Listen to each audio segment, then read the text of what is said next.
Groups involved in the anti-Trump protests called Move On. Its website calls for people to rally against the president-elect. It apparently has ties to billionaire investor and Clinton supporter George Soros too. That's, in fact, according to emails, if you look back to 2008, released by WikiLeaks from Clinton's campaign chairman John Podesta to George Soros.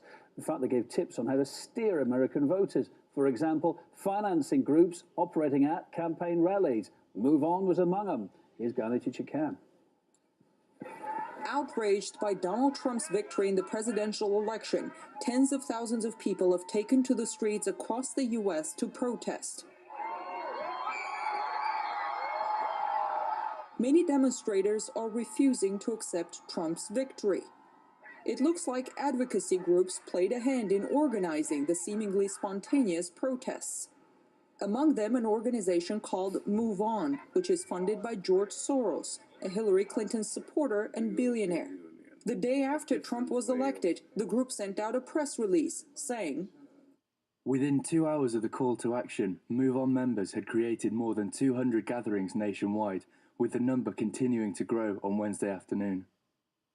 The presidential campaign showed there is no love lost between Donald Trump and George Soros, who was one of Hillary Clinton's top donors. You are in a position where you're being attacked by Move On and these other very well organized radical left groups. You know it, your security knows it, Secret Service knows it. That's going to continue. Do you have a plan on how you're going to handle that? Well, it is going to continue because the last person they want to face, the Democrats want to face, is me. And the last person Hillary Clinton wants to face is me.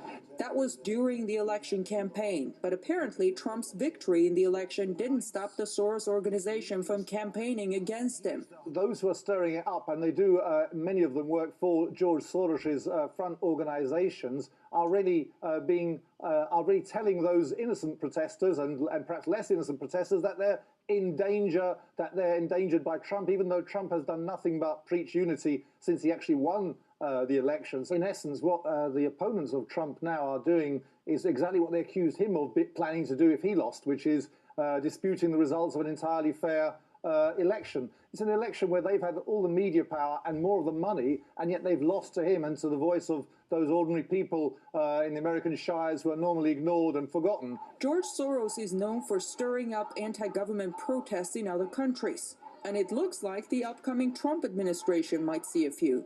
The Soros organization went beyond protesting. Move On released a petition calling to change the U.S. Constitution and get rid of the Electoral College, which gave Trump his victory. There are now some apparently well-funded attempts to undermine Trump's victory in the election. The irony is that many Clinton backers who are now slamming America's electoral system were praising it and scolding anyone who criticized it just days before the vote. In Washington, I'm Ghani Chichikam, RT.